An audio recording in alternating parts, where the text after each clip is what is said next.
Присуството на оперативните работници на службите на државната безбедност во македонските медиуми е катадневно. Тоа е од простата причина што така наречената државна безбедност во системот кој е инсталиран врз Македонија е впрочем инструментот кој управува со заробената држава.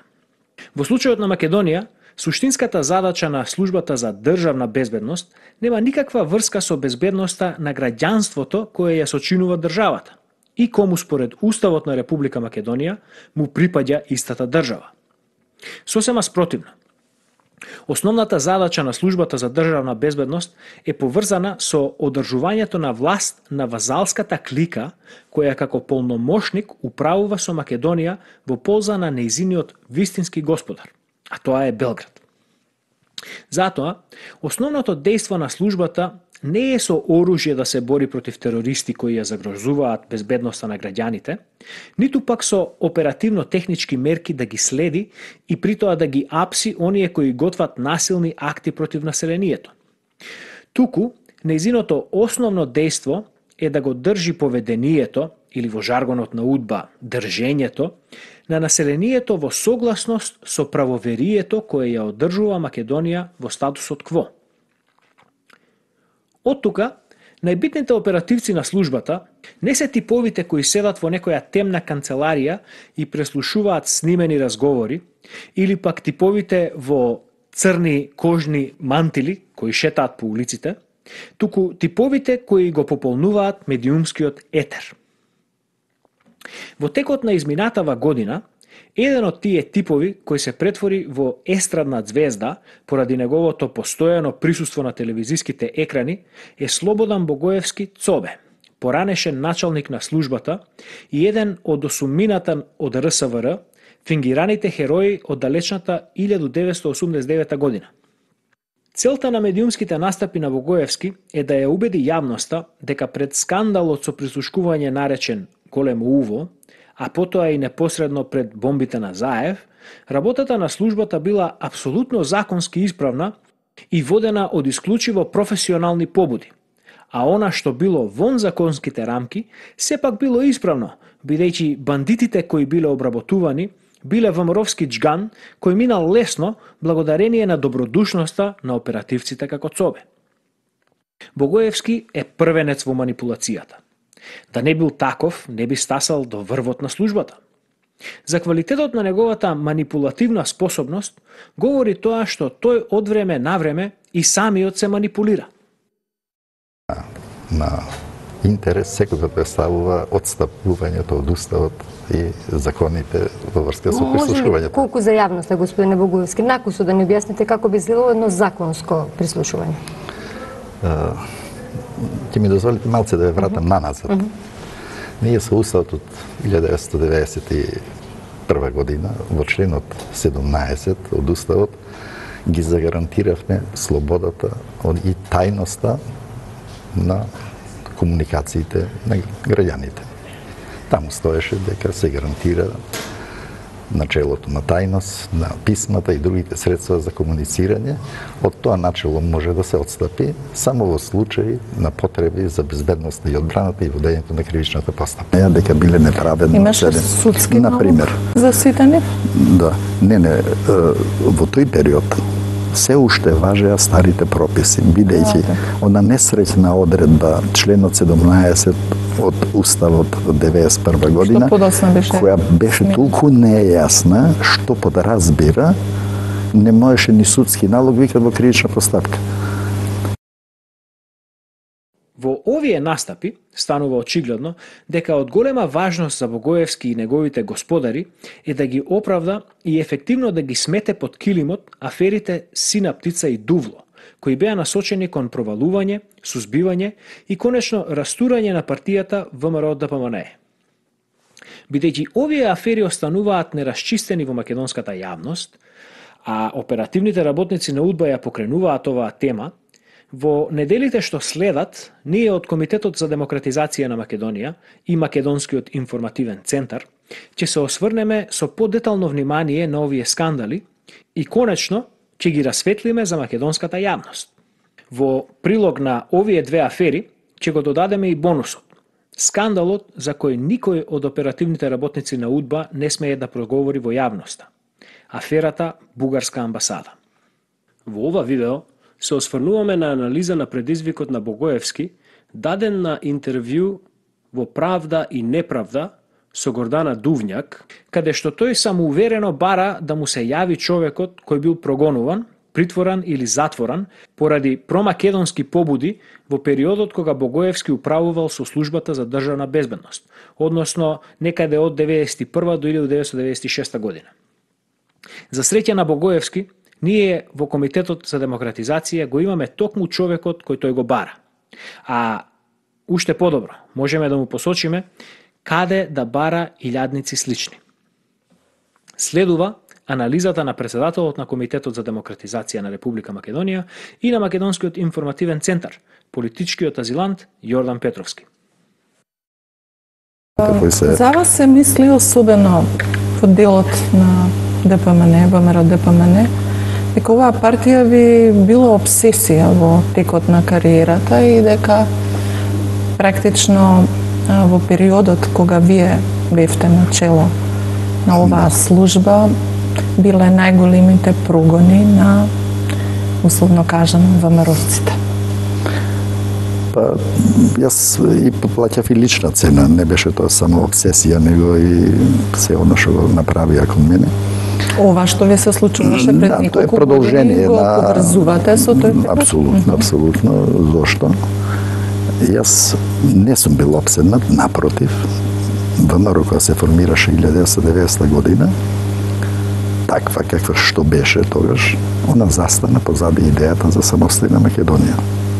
Застана не ради ВМРО што беше некоја партија, она во тој период немаше ни во 13 општини по 2-3 човека. Не беше политичка сила, сакам да кажам. Народот се определи за самостојна Република Македонија, што прочем го видовме на референдумот непосредно после тоа. И така они ги добија мнозинскиот дел, значи 39 пратеника, добија на идејата за самостојна Македонија. Дали они навистина мислеле тоа? Подоцнешниот период покажа. И јас, нека ми покажат еден човек што бил прогонуван, притваран, затваран, од тој период, од такви побуди. Сакам да ве прашам.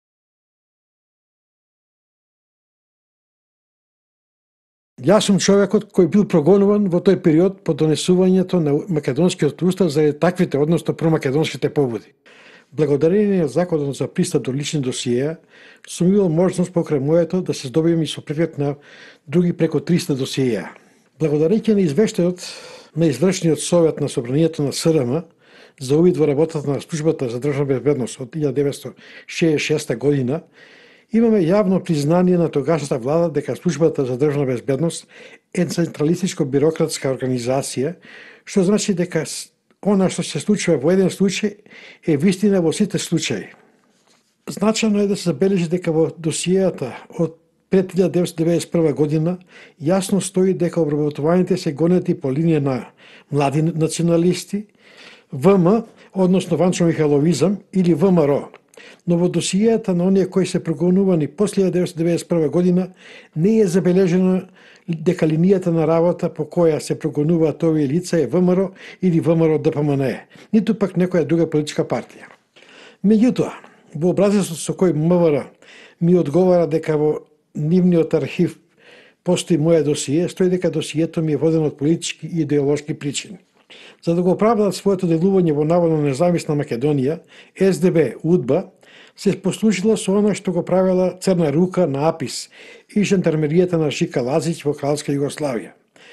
Односно, објаснува дека српскиот живој во Стара Србија е загрозен од бугарските банди.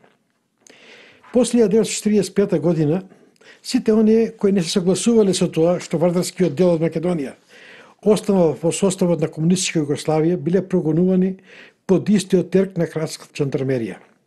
Биле прогласувани за бугарофили, младонационалисти и за ванчо-михайловисти. Бидејќи во 1991 година, кога Македонија наводно се осамостои со кадри на УДБА, што самото по себе треба да биде доволен доказ за автентичноста на македонската независност, Тајната полиција продолжи да ги прогонува сите оние кои беа за вистински суверена, самостојна и демократска Македонија, за Македонија во Европска заедница и НАТО. Од таквите побуди и на мене ми била залепена етикета дека сум бугарски шпион кој подготвува терен за насилно уривање на уставниот поредок на републиката. Бидејќи станува збор за така наречена линија на работа, таквата етикета по исти нелегитимен пат им е залепени на илјадници други, претежно членови или симпатизери на ВМРО-ДПМН и други десничарски партии. За да бидам малку поконцизен и попрецизен, ќе цитирам еден мој пријател кој вака го објаснува тој прогон. Тоа е стара испробана формула на српските хегемонисти. На секого кој имал влијание, економско или политичко, по промоција на македонската кауза, стави му етикета дека е бугараш или бугарски шпион си завршил работа. Потоа, тоа се користи како основ по кој се користат средствата и човечките потенцијали на македонската држава спрема сопствените граѓани, кои таа иста Македонија ја помагаат и сакаат да се развива во демократска и просперитетна земја. Точно е дека барем во документацијата која е достапна не постои белешка во која стои дека тој се гони по линија на ВМРО-ДПМН. Меѓутоа Богоевски заборава дека кога ќе се погледат нововедените линии за работа на СДБ од 1992 година, се открива дека преку линијата на работа на СДБ, македонски екстремизам и врховизам, е озаконет прогонот против сите кои решението на македонското прашање го гледале во самостојна македонска држава.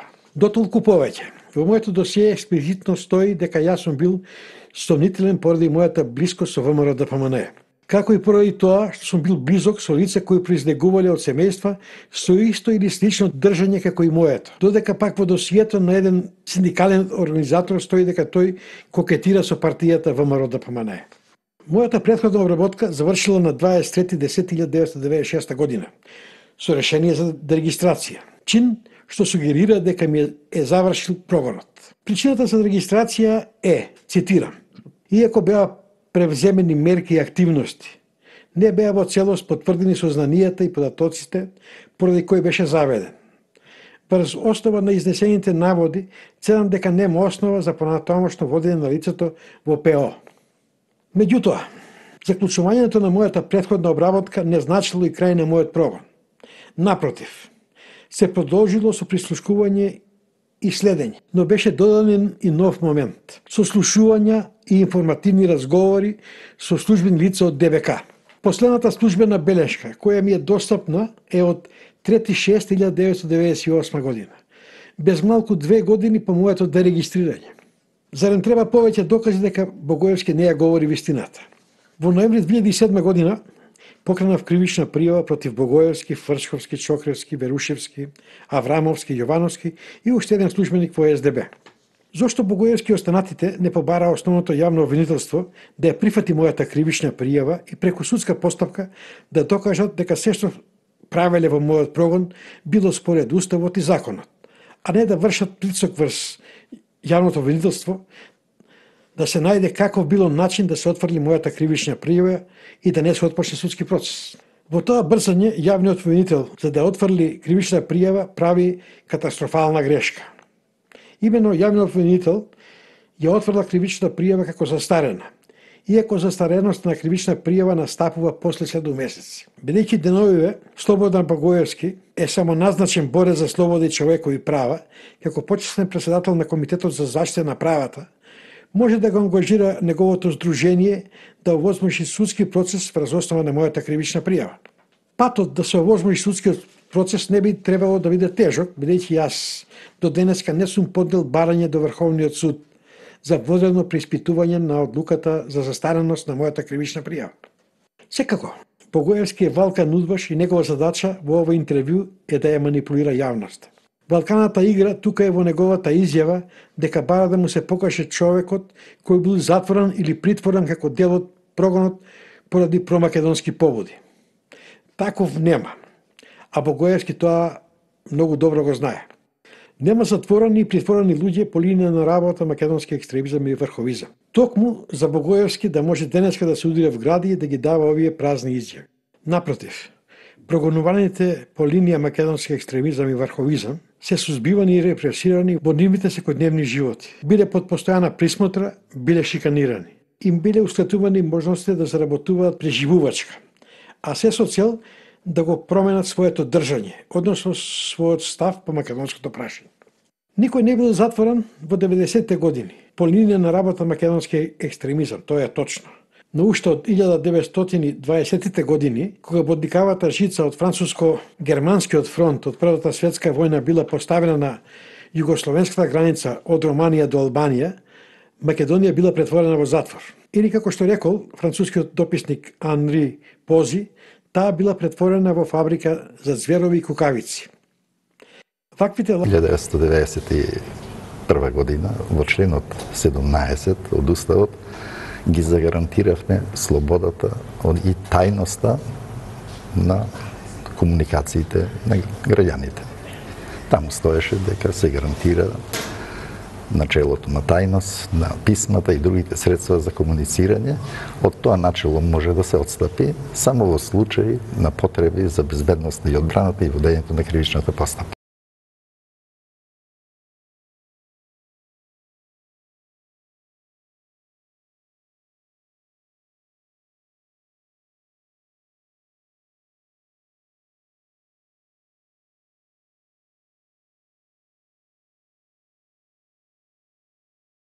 Да разбира, не можеше ни судски налог викат во кривична постапка.